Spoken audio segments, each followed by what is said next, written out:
Pemirsa, kasus korupsi yang menjerat Bupati Lombok Barat lalu Ahmad Zaini menambah daftar panjang kepala daerah yang terjerat kasus korupsi. Sepanjang tahun ini saja sudah ada 11 kepala daerah yang terjaring OTT KPK.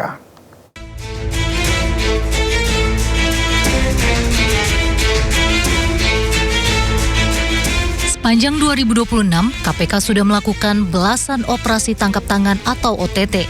Sebagian besar diantaranya menjaring kepala daerah, mulai dari wali kota hingga bupati. Yang terbaru adalah OTT di Kabupaten Lombok Barat, Nusa Tenggara Barat pada Senin 20 Juli 2026. Dengan adanya OTT yang menjerat Bupati Lombok Barat, total sudah ada 11 kepala daerah yang terjaring operasi senyap KPK sepanjang tahun ini. Berikut daftar kepala daerah yang terjaring operasi senyap KPK sepanjang 2026. Wali Kota Madiun, Maidi, Bupati Pati Sudewo, Bupati Pekalongan, Fadi Arafik, Bupati Rejang Lebong, Muhammad Fikri Tobari, Bupati Cilacap, Syamsul Aulia Rahman, Bupati Tulung Agung, Gatot Sunu Wibowo, Bupati Muara Enim, Edison, Bupati Kuantan Singinggi, Suhardiman Ambi, Bupati Langkat, Syah Afandin, Bupati Sukoharjo, Etik Suryani, dan terakhir Bupati Lombok Barat, lalu Ahmad Zaini. Maraknya kepala daerah yang terjerat korupsi menjadi sorotan. Terlebih lagi, para kepala daerah tersebut sebelumnya telah mengikuti retret yang salah satu materinya adalah terkait pencegahan dan pemberantasan korupsi. Daftar panjang kasus ini menunjukkan persoalan korupsi di lingkungan pemerintah daerah masih kompleks dan memerlukan penanganan yang lebih serius. Menteri Dalam Negeri Tito Karnavian mengaku prihatin atas kembali terjadinya operasi tangkap tangan yang menjerat Bupati Lombok Barat, lalu Ahmad Zaini. Pernyataan itu disampaikan menyusul OTT yang dilakukan Komisi Pemberantasan Korupsi di Kabupaten Lombok Barat, Nusa Tenggara Barat. Ya, saya prihatin ada kepala daerah kita sudah berikan retret, ya, kemudian nanti pembekalan awal, kemudian juga sudah dibuatkan sistem keuangan untuk transparan, kemudian juga pembinaan kita dilakukan, pernah dikumpulkan juga oleh Bapak Presiden di Sentul. Masih terjadi juga, kita kan tidak bisa, pertama mereka memang dipilih rakyat, ya, rekrutmennya. Yang kedua, kembali ke integritas masing-masing orang. Pemirsa, Indonesia darurat korupsi. Sampai bulan Juli 2026 ini, KPK telah menangkap tangan 11 bupati dari berbagai provinsi dan ini baru bupatinya, pemirsa. Di pusat aparatur negara baik kepolisian, militer hingga kejaksaan juga jadi tersangka dugaan korupsi. Seberapa besar kejahatan luar biasa ini menggerogoti Indonesia? Untuk membahasnya lebih lanjut telah bergabung bersama kami pelaksana tugas pimpinan KPK tahun 2015, Johan Budi. Selamat sore, Mas Johan. Selamat sore. Terima kasih sudah hadir di sore ya. Dan hadir pula ada bersama kami Direktur Eksekutif Komite Pemantauan Pelaksanaan Otonomi Daerah, Arman Suparman. Selamat sore, Mas Arman. Selamat sore, Mas. Ya, terima kasih sudah hadir.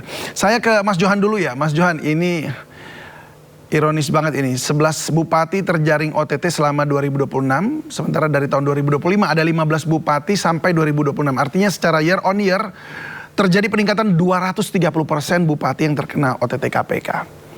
Pertanyaannya ini adalah, ini menunjukkan korupsi yang semakin masif atau memang KPK-nya semakin efektif?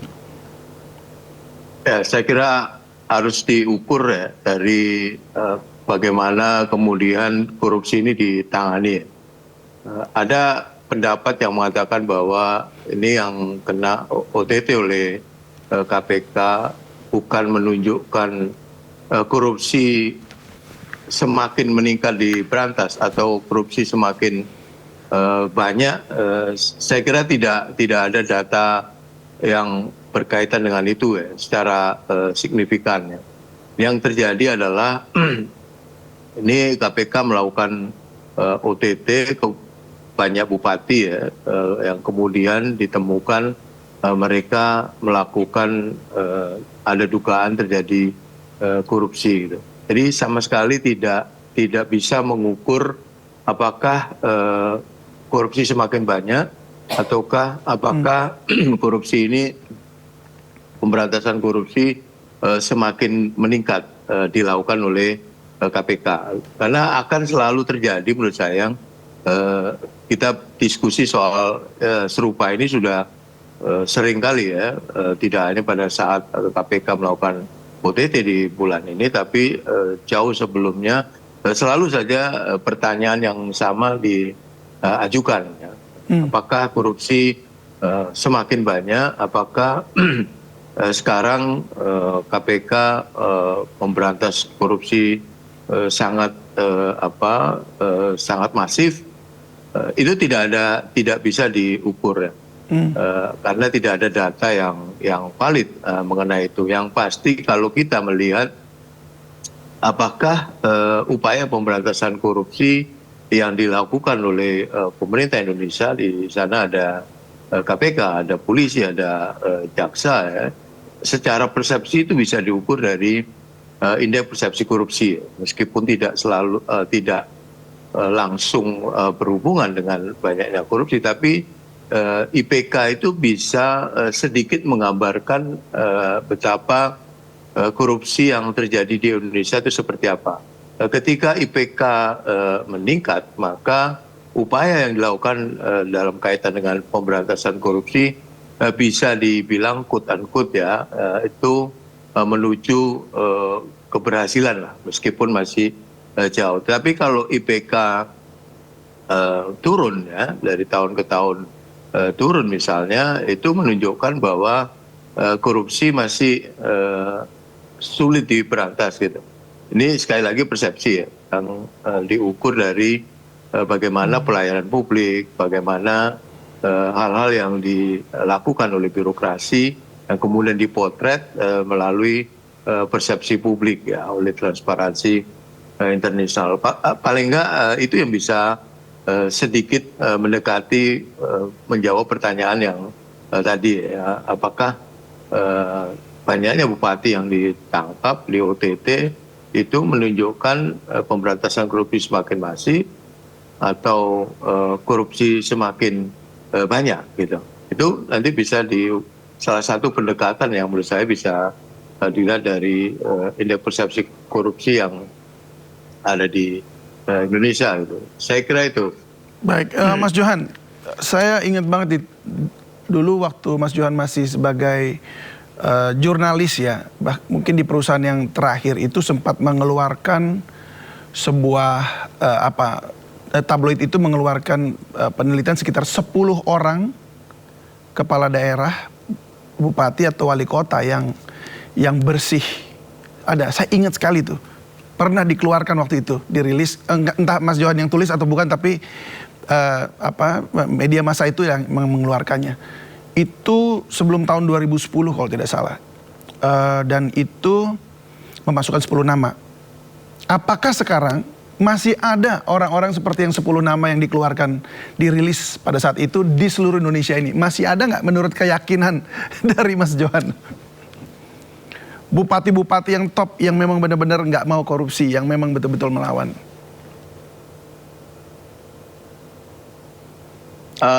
Ketika media itu mengukur, itu yang diukur adalah GCG-nya ya, good governance, tata kelola pemerintahannya dianggap pemerintah daerah. Kemudian dari ukuran itulah tadi mengacu pada yang 10 kabupaten yang pernah diukur oleh media ya. Itu menunjukkan bahwa mereka dalam melaksanakan kewenangannya sebagai bupati atau wali kota itu sudah mendekati tata kelola yang baik lah, good governance ya.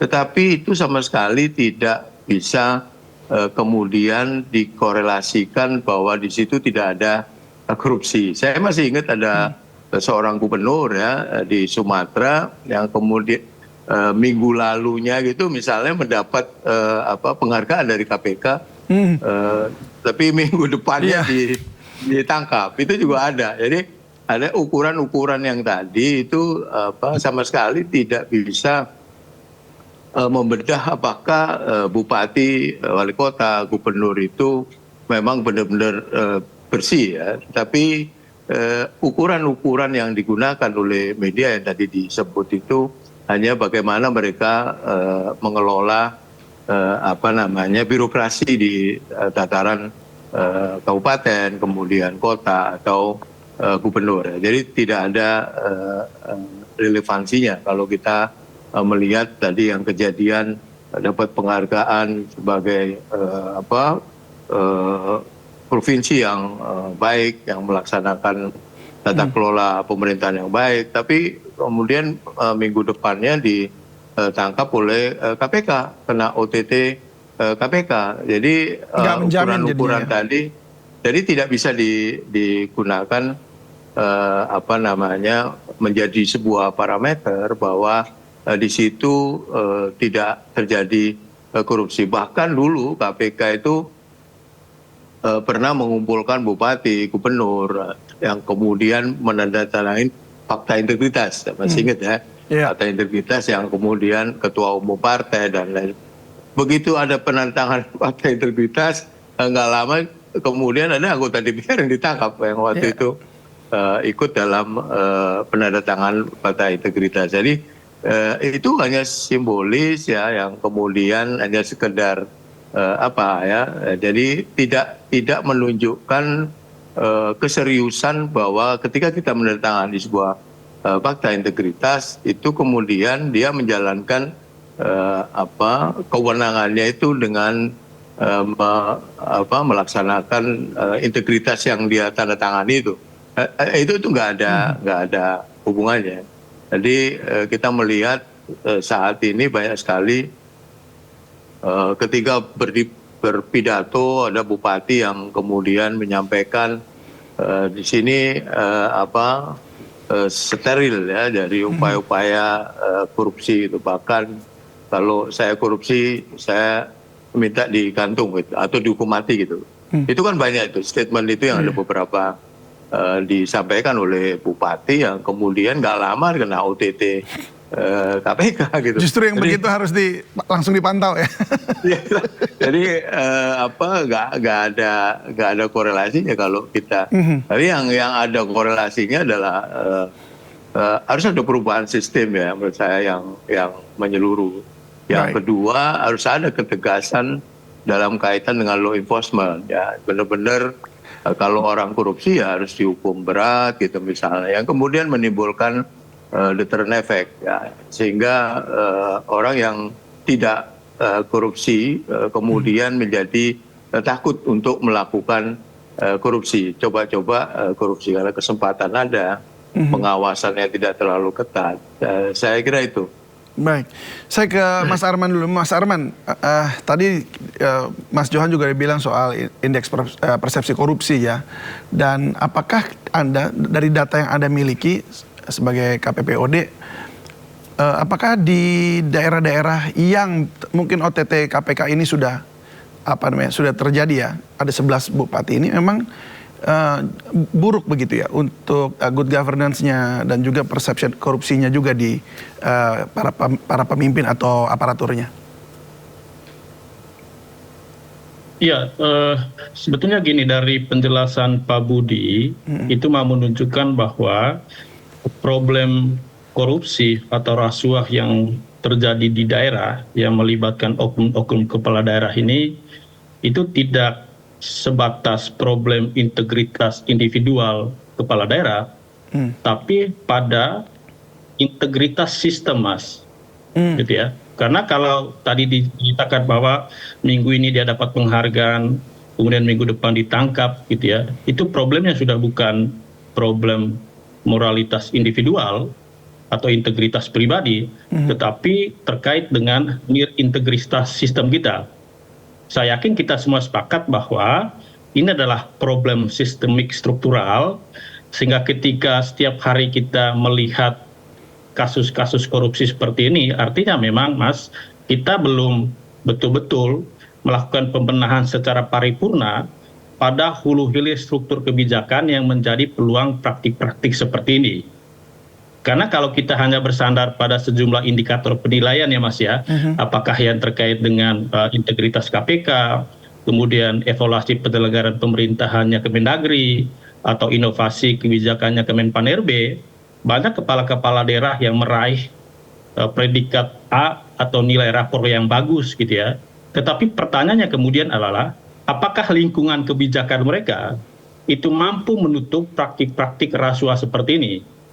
Kami sendiri meyakini bahwa ketika kita tidak membenahi sistem ini dari hulu hilir, apakah dari sistem politik, partai politik, kemudian pemilu pilkada, kemudian kepastian kebijakan terkait dengan pelayanan publik, mulai dari perencanaan, penganggaran, kemudian yang terkait dengan pengadaan barang dan jasa, manajemen ASN, sampai monitoring dan evaluasi, itu sampai kapanpun, meskipun setiap minggu, setiap hari pemerintah pusat melalui Kemendagri memberikan himbauan, kalau itu tidak dibenahi, menurut kami yakin betul memang ada kepala daerah yang punya moralitas individual yang bagus, tetapi kami juga yakin setiap hari mereka berjuang untuk tidak terjebak di dalam sistem yang sudah integritas ini. Baik, Mas. kita akan bahas lagi nih Mas Arman, kita lanjutkan, tapi kita mau dengar dulu apa kata Pak Tito Karnavian ini yang terkini saat ini, secara langsung. Mereka biar tahu bentuk kegiatannya seperti apa. Nah kemudian kami juga Satgas akan melakukan pengecekan nantinya. Kegiatan-kegiatan itu mana yang terlaksana, mana yang belum.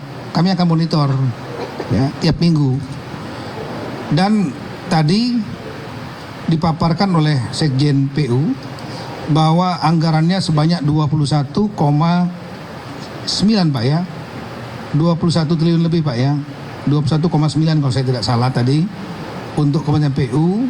Itu sudah disampaikan bentuk kegiatannya. Totalnya 116 halaman.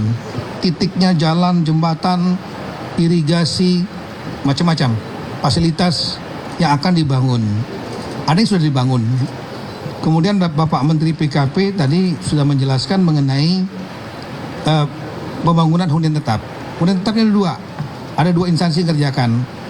BNPB khusus mengerjakan bagi masyarakat yang ingin dibangun di tanahnya sendiri, namanya in situ. Bisa dikerjakan oleh BNPB, bisa juga dikerjakan mandiri sendiri. Uangnya akan diberikan oleh BNPB 2 tahap dan kemudian dimonitor oleh BNPB.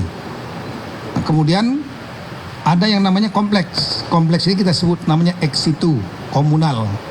Itu dikerjakan oleh Bapak Menteri PKP yang juga anggarannya sudah turun. Tadi sudah dijelaskan secara detail. Sebelumnya KPK menyegel ruangan Bupati Kabupaten Lombok Barat, pengadaan barang dan jasa dan Dinas PUPR PKP Lombok Barat. Penyegelan ruang kerja Bupati diduga berkaitan dengan proses tender pengadaan barang dan jasa hingga sejumlah proyek di Lombok Barat.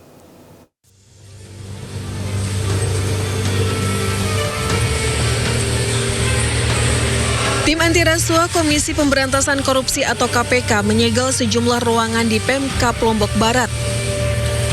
KPK segel beberapa ruangan, diantaranya ruang kerja Bupati, Dinas PUPR PKP, dan pengadaan barang jasa Lombok Barat.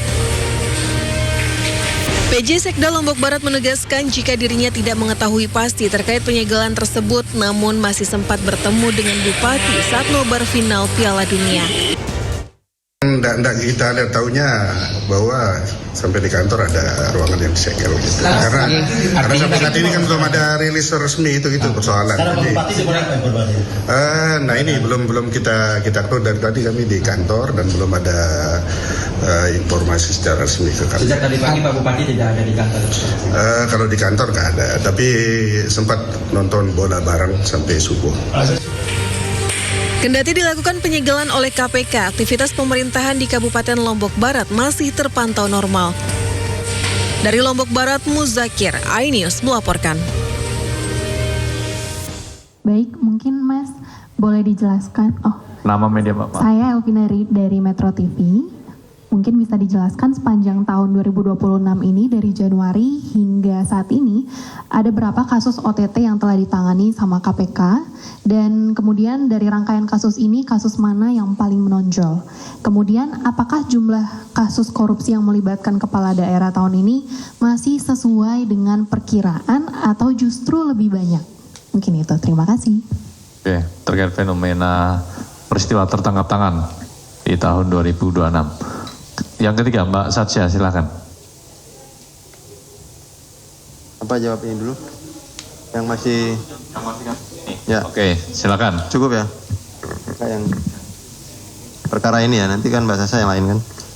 Baik Mas Umam, untuk yang perusahaan pinjam bendera, ini beberapa memang sudah termonitor. Ini saya sebutkan ada yang sudah kami identifikasi itu ada 3. Itu ada CVRJ, CVDR, dan CVIKN. Ini beberapa yang kita dapatkan barang buktinya gitu. Artinya di dokumen ada untuk proyek-proyek itu dipinjam benderanya oleh CVDKK. Tetapi tadi apakah, pertanyaan kedua ya, apakah ikut diperiksa? Tim akan nanti dikembangkan di penyidikan karena tentunya ini akan susah untuk mencari pinjam benderanya. Mungkin saat waktu dilakukan tertangkap tangan itu kan belum ada nih dokumen itu gitu. Jadi setelah pemeriksaan kemudian ditemukan ada CV-CV yang dipinjam bendera. Kemudian seperti apa pertanggungjawabannya? Ya sepanjang bahwa perusahaan bendera itu tidak ikut campur di konstruksinya ya, bahwa itu mungkin tidak menyampaikan juga bahwa si SUD ini akan dipakai untuk itu, hanya dipakai aja untuk kegiatan yang menurut mereka mungkin legal gitu ya. Nah, kondisi yang seperti itu biasanya nanti ketika di proses penyidikan kita akan minta pengembalian untuk fee yang tidak sah tadi. Sehingga itu menjadi juga aset recovery yang akan fokuskan oleh tim penyidik untuk pemulihan keuangan negaranya gitu ya. Tapi itu juga sudah ada, datanya ada, nanti akan kita kembangkan di proses penyidikan. Kemudian yang Mbak Metro TV ya, sepanjang 2026 berdasarkan catatan kami sudah ada 16 yang sebelumnya ditambah yang ini berarti ada 17 peristiwa tertangkap tangan atau kegiatan penyelidikan tertutup. Yang menonjol mungkin yaitu mungkin bisa dinilai sendiri oleh teman-teman pers ya. Kalau dari kami yang agak mungkin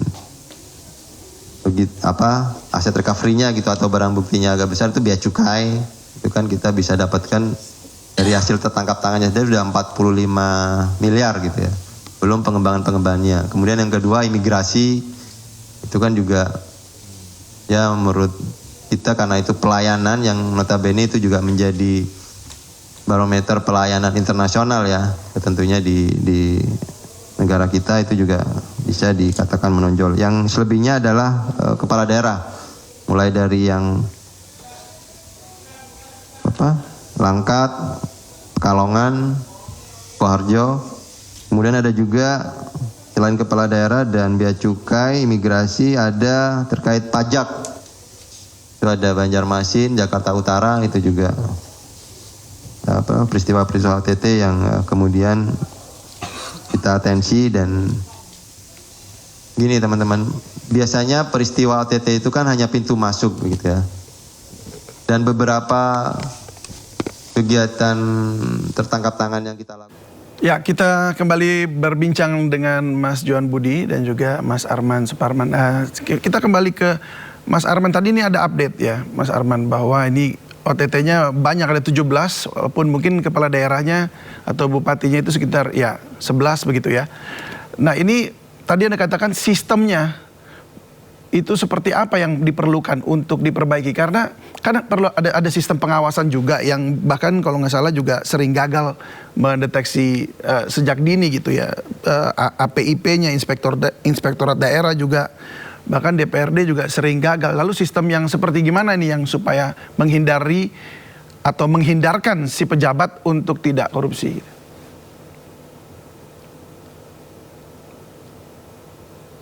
Mas Arman. Ya Mas, pertama tentu kalau kita lihat beberapa modus korupsi yang dilakukan ya. Pertama misalnya soal pengadaan barang dan jasa, kemudian suap perizinan atau suap beli jabatan. Terkait dengan pengadaan barang dan jasa yang kami katakan tadi soal pembenahan sistem, sekarang kan Pak Budi kita sudah punya e-procurement, e-katalog gitu ya. Iya, udah ada digital semua loh padahal. Dalam digitalisasi pengadaan gitu ya. Tapi kan pertanyaannya kemudian, kenapa sistem-sistem ini itu tidak mampu memitigasi atau mengidentifikasi atau mencegah sejak dini permufakatan jahat di luar sistem antara oknum di tubuh birokrasi termasuk kepala daerah dengan oknum vendor. Ini yang bagi kami perlu ditindaklanjuti secara paripurna gitu ya Pak Budi. Karena kalau misalnya kita hanya bersandar pada aspek digitalisasi, ini sudah sampai di pengadilan barang dan jasa berapa tingkat gitu ya, tetapi masih saja terjadi permufakatan di luar sistem.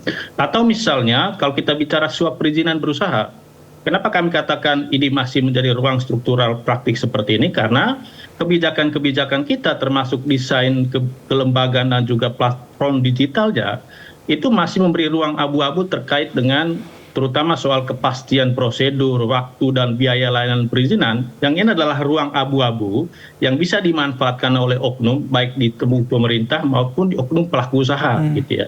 Atau misalnya terkait dengan suap beli jabatan, di mana kepala-kepala daerah dia menggunakan kewenangannya sebagai pejabat pembina kepegawaian, dan itu adalah ruang di mana dia bisa melakukan praktik suap beli jabatan. Kenapa? Karena sistem kita dan juga implementasinya belum benar-benar menegakkan sistem merit di dalam promosi, mutasi, atau demosi jabatan di daerah. Apakah itu jabatan pimpinan tinggi, kepala dinas, sekda gitu ya, atau jabatan fungsional ataupun administrator. Dan ini juga diperlemah oleh absennya atau belum optimalnya sistem pengawasan internal termasuk APIP misalnya ya. Saya kira dari dulu KPK juga sudah mengangkat isu soal bagaimana kita melakukan penguatan sistem pengawasan internal APIP ini, tetapi di desain kebijakannya APIP atau inspektorat di daerah ini adalah anak buah dari si kepala daerah. Bagaimana mungkin OPD yang itu adalah anak buah itu melakukan pengawasan terhadap atasan? Jadi ini juga jadi satu catatan di sini. Atau pengawasan eksternal, apakah itu dari plat merah katakanlah dari Ombudsman RI, dari KPK, atau dari DPRD gitu ya. Yang bagi kami memang ini juga jadi satu catatan besar di mana pengawasan eksternal ini itu belum mampu menutup celah-celah praktik korupsi ini di daerah. Termasuk dari pengawasan masyarakat. Catatan kami Mas, Pemda terutama kepala daerah itu lebih mengutamakan akuntabilitas administratif, pemenuhan persyaratan prosedural terkait dengan penyelenggaraan pemerintahan ketimbang akuntabilitas substantif ke publik.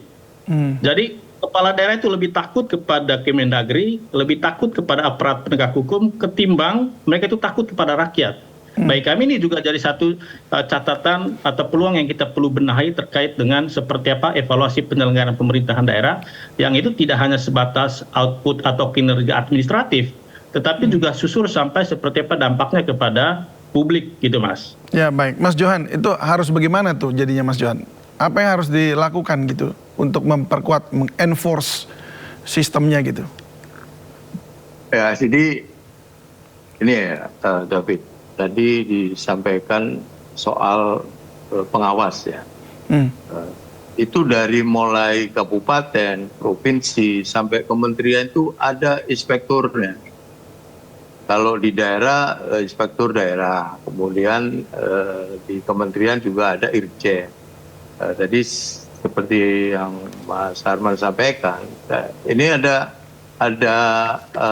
sesuatu yang aneh. Kalau inspektur itu lapornya harus ke menteri gitu, atau ke bupati atau wali kota. Bagaimana kalau bupati wali kotanya itu yang melanggar atau yang korupsi? Gini, di sebelum tahun 2008, 2009, 2010, modus operandi yang paling banyak dulu itu adalah pengadaan barang dan jasa. Kemudian untuk menutup ruang itu, kemudian dilakukanlah apa yang disebut dengan procurement ya, yang menutup celah berhubungan antara yang ikut tender dengan si pelaksana tender. Itu sudah lama sebenarnya. Kemudian ada e-katalog untuk mencoba untuk mengacu pada harga yang harus sesuai dengan e-katalog yang sudah disampaikan oleh pemerintah ya. Tapi itu tetap saja terjadi ya. Dari pengadaan barang dan jasa yang dulu mayoritas kasus yang diusut oleh KPK ya, pasal 2, pasal 3. Tapi 2010, 2011 ke sini itu udah mulai berubah ya.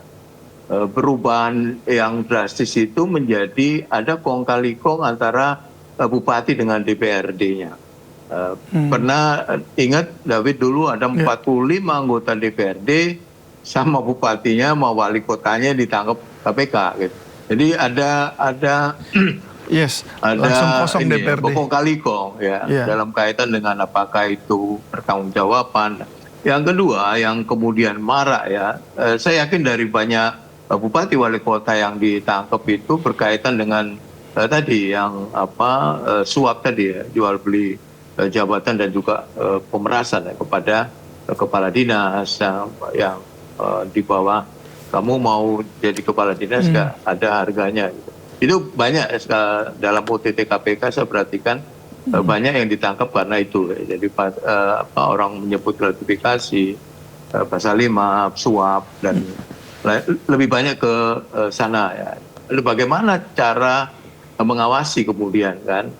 Banyak tadi lembaga yang sudah disampaikan ya, lembaga pengawas.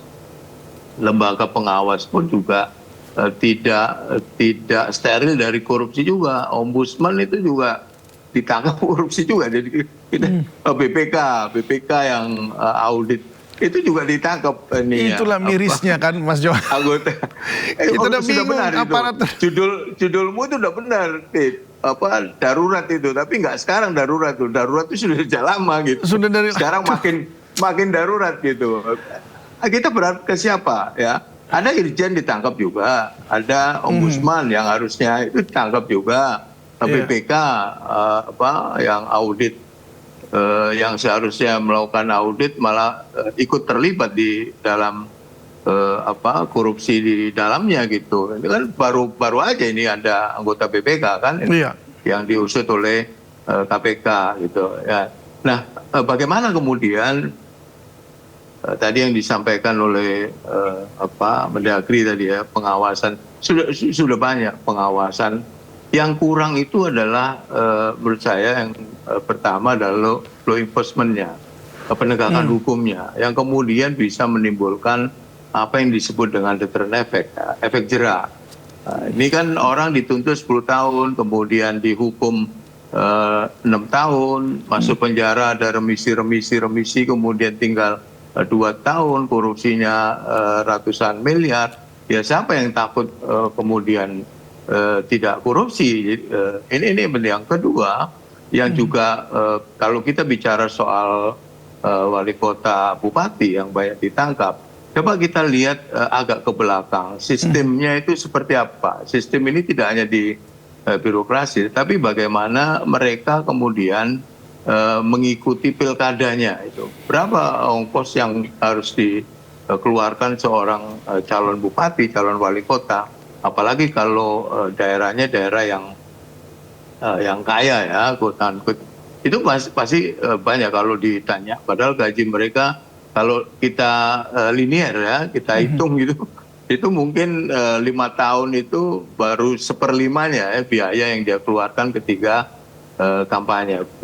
Belum lagi ketika dia menang ya, kalau dia nggak punya duit, pasti ada bohirnya kan, bohirnya menagih janji. Jadi itu lingkaran setan yang kemudian mau tidak mau, ini pasti Lombok Barat ini juga tidak yang terakhir, David. Nanti pasti ada lagi. Yang ketiga menurut saya adalah keteladanan ya. Sekarang kita sulit ya menemukan tokoh-tokoh seperti Bung Hatta yang wakil presiden tapi sangat sederhana, untuk beli sepatu beli aja dia harus menabung ya. Bahkan dia menguting. Saya sering baca cerita-cerita tentang tokoh-tokoh bangsa. Itu sekarang kalau dibilang nggak ada, semakin langka gitu ya. Kejujuran tidak lagi ditunjukkan oleh pemimpin dari tingkat atas sampai tingkat bawah. Hari ini ngomong A, tapi dia besoknya berubah. Dia jangan korupsi, dia sendiri korupsi. Baik. Kan banyak itu contoh-contoh yang kita saksikan ya hampir tiap hari ya dengan KPK OTT itu. Jadi ini itu yang perlu di permasalahannya moral berarti ya, Mas Johan? Ya moral, kemudian sistemnya juga harus diperbaiki ya. Sama law enforcement-nya juga, artinya efek deterrennya tadi dengan mungkin hukuman mati barangkali setuju nggak itu kira-kira? Ya kalau saya pribadi setuju, dan banyak publik ya yang setuju ya agar pelaku korupsi, apalagi korupsi dana bencana alam gitu, itu kan luar biasa. Wah itu. damage, Kejahatan luar rusaknya biasa itu. Ya. Bahkan di tempat-tempat yang kita anggap sebagai contoh moral gitu ya, Kementerian Agama gitu, udah berapa menteri agama yang kena juga gitu. Ya, terus kita berkaca pada siapa gitu. Penegak hukumnya juga ada yang korupsi. Baru ini kan lagi rame ini kan yang ditemukan 74 yang bagian itu ya, yang masih belum kemudian banyak lagi ya. Itu yang kemudian jadi seolah-olah memberantas korupsi itu hanya berhenti pada pidato. Baik. Terima kasih Mas Johan. Ini maksudnya apa ya? Memang ini sudah diganti judulnya, korupsi kepala daerah makin darurat begitu, semakin parah begitu ya. Tapi kita berharap harusnya memang korupsi darurat itu semua. Iya udah darurat semuanya gini. Mas Arman, sayang sekali waktunya habis. Padahal kami juga ingin bertanya lagi, tapi waktunya sudah habis. Terima kasih banyak sudah berbagi bersama kami dan kita sama-sama kawal terus penyelesaian kasus ini ya supaya ada efek jerahnya juga dan semoga yang tertinggi nih pimpinan juga Pak Prabowo boleh dengan tegas juga membersihkan Indonesia ini. Baik, terima kasih Mas Johan Budi. Selamat bertugas kembali dan juga Mas Arman sukses selalu. Selamat